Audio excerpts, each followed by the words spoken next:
No, it's not winning a lottery or joining a Ponzi scheme. Those are certainly one of the least likely ways that you can properly get rich, despite the fact that a lot of people think otherwise. Now, you're probably thinking to yourself, is it even possible to get rich in just 6 months? Certainly. Now, of course, if you're poor right now, being rich to you is certainly not getting $1 billion for you. For you, being rich simply means getting out of financial turmoil, getting out of stress, having a reliable source of income, getting out of debt, and getting your life back in control. So if you're at that point, then certainly that's 100% doable. And in today's video, I'm going to be sharing with you a few actionable steps that you can take to ensure that your life gets to this point in 6 months. Just 6 months is enough for you. So watch it right through to the end. So if you're poor at the moment, then the first thing that you need to do is to work harder and smarter than your competition. Now, what you need to understand is that in life,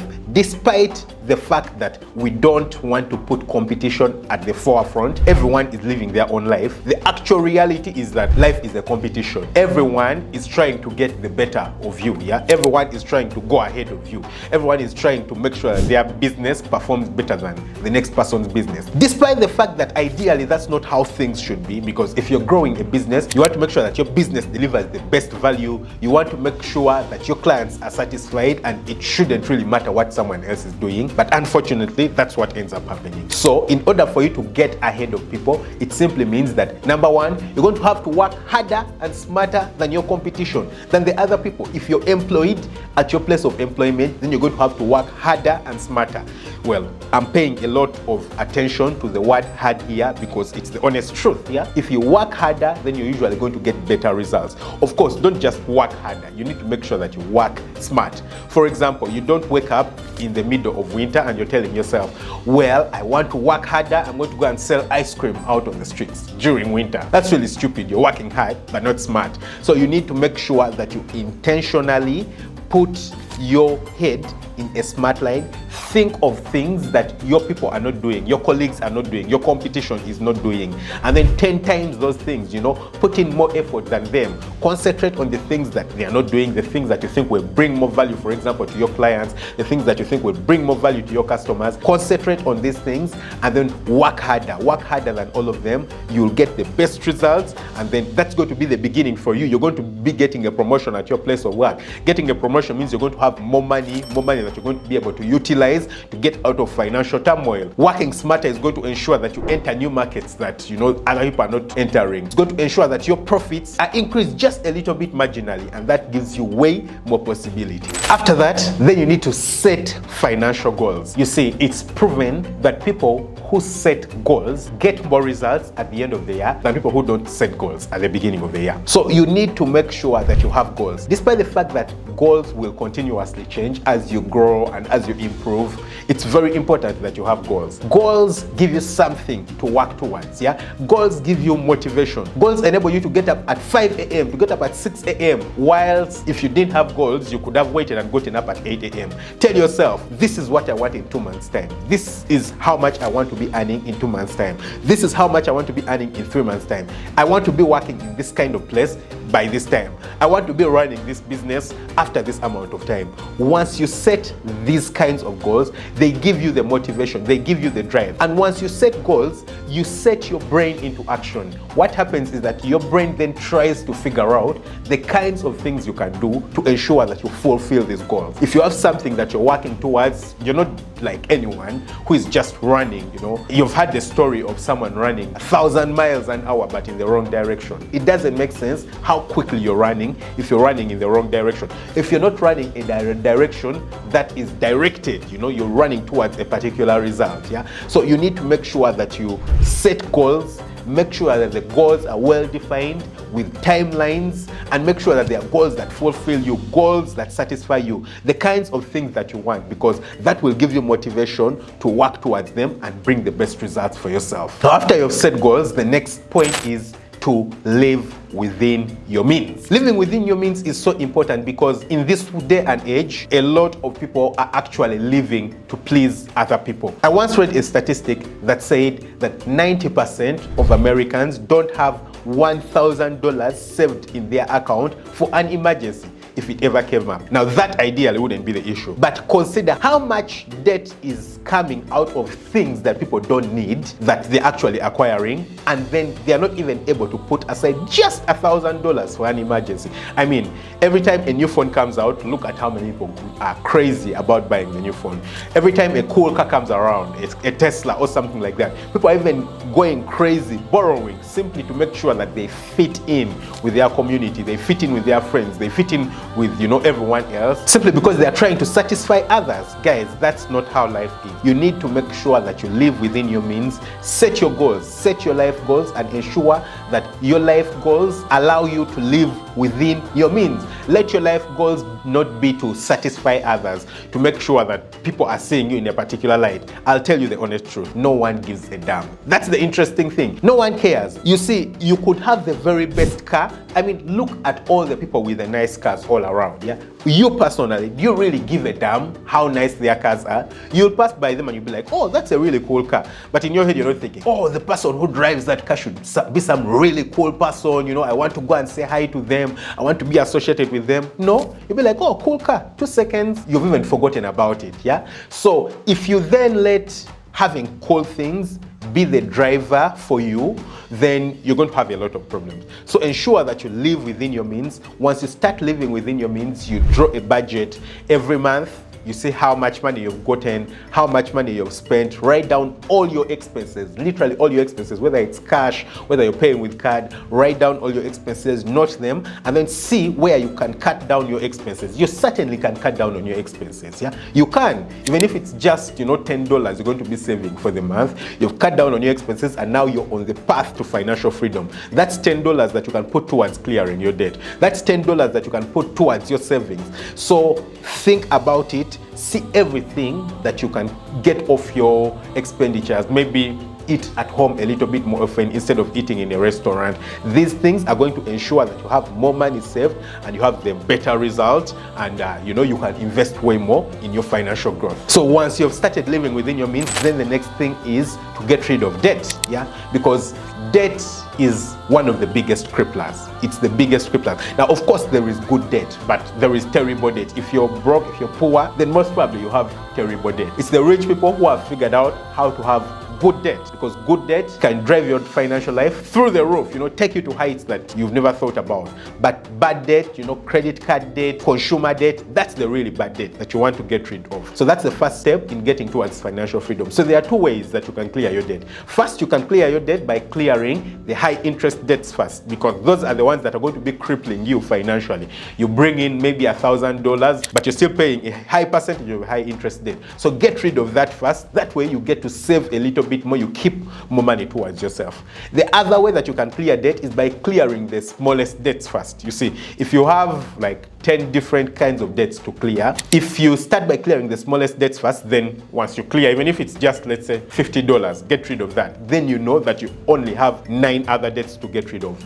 That gives you some form of drive to ensure that you have your debts cleared, yeah?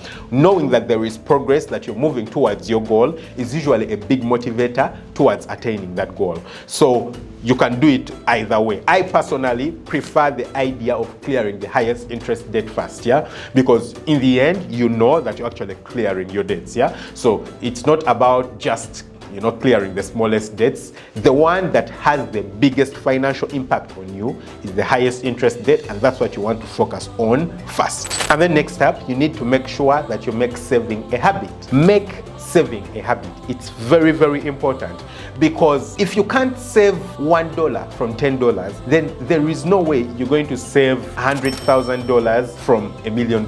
It's impossible. You'll be telling yourself, well, this is too much money to save. Why do I need to save? I can use it to buy something. You know, I can use it to buy myself a car. So you need to make sure that you make saving a habit. It needs to enter your DNA. Now, saving is very important, and you must have different goals for saving. Yeah, you can save towards an investment. You can save towards your retirement. You can save towards starting a business. You can save for emergencies. You need to make sure that you save at least 3 to 6 months of your living expenses on a different bank account. Just put it there and have that account simply for putting aside your living expenses. 3 to 6 months, yeah? If you have that cushion, then you know that your life will not at one point go into terrible turmoil. If you're still at the point where, if you got an emergency of $1,000, you need to go and borrow, then you're still in a really terrible position. So make saving a habit, Make saving a habit. And one of the easiest ways of making savings a habit is by automating your savings, Once money goes into your account, you need to make sure that there is a way in which automatically money can move into another account, a savings account, or maybe a retirement account, a particular portion of it. That ensures that then you figure out how you can live within your means. If, for example, every time you get $500, you have $50 go to a particular account, you know that I must live on $450 for the month. All my bills, everything is on $450. In your head, you'll actually get comfortable with the fact that now you actually do earn $450 and not $500, So make saving a habit, and the easiest way of doing that is by automating it. After that, then you need to make sure that you have several revenue sources. Now, several revenue sources is something that the rich people actually do, because you don't want to put all your eggs in one basket. You want to diversify your portfolio. You want to decrease the risk for you. The idea of starting different kinds of businesses is that it's not about having too much money coming into your account. No, it's about decreasing your risk. Ideally, you could have too much money coming into your account simply from one source of revenue, maybe an investment or a business. But that's too risky. What if something happens to that business? What if something happens to that source of revenue? Then you're in trouble, you're in crap, So you need to make sure that you diversify your sources of income. And one of the most effective and efficient ways of doing that is getting passive income, doing passive income off the internet, I've made a video about that. I actually think you'll enjoy it. I'll leave a link in the description of this video to that video. You can check it out, understand how you can make a lot of money using passive income ideas, awesome passive income ideas. So you need to make sure that you diversify your portfolio. Make sure that you're making money while you're sleeping. The richest people make money while they are sleeping. If you're not making money while you're sleeping, then literally you're trading your time for money. And that's a terrible exchange, guys. That's a very, very terrible exchange. It will certainly ensure that you live a tired life, a life that's not satisfied, a stressing life. So make sure that you figure out different ways of making money. And then the next step is investing. Now, this one has a bit more attention because we've talked about, doing different sources of income, but it's very important that you invest, because investing is one of those low risk ways of making money, But also it involves very little of your effort. For example, there are different ways of investing. You can invest in mutual funds, you can invest in stocks, you can invest in bonds. These, despite the fact that they don't have too much interest, it's not like a business where you're going to earn 100% in 1 year. It will probably be a 10, 12%, 5, 7%. The one thing you're certain about is that the money is going to grow, and over time it's going to compound. If you have $100 this year, in 10 years you could have $1,000 or $2,000 or $5,000, depending on the kind of investment that you're doing. Things like real estate, purchasing land, purchasing rental buildings, These are things that slowly over time are going to increase in value, and they're going to ensure that you have a secure source of income somewhere in case something ever happened. So you need to make sure that you understand investing. There are a lot of videos on the internet about investing. There are a lot of tutorials, a lot of financial sessions where people teach about investing. Try to attend these as much as possible, and you learn and understand about investing and put some of your money there. Next up is getting financial education. Now, this can be done in very many different ways. The rich people ensure that they are continuously bettering themselves in terms of financial knowledge. Now, I'll give it up to you because already you're on this video and you're trying to learn about finances, and so this is certainly going to make your life better financially. But don't stop there, Go and check out, financial sessions, seminars, trainings, these financial literacy sessions. You'll get experience from a lot of people who have made it really big in terms of business, people who have made it big in investment. They'll share with you their ideas of how they have done it, how they have been able to implement it, and this can, turn on a light bulb in your head. So you need to make sure that if possible, you can even get a financial advisor, a mentor, someone who has, really developed and done well in the financial field. Go under their wings, let them teach you how to make money, be accountable to someone. Ensure that when you're making decisions, there's someone you can account to.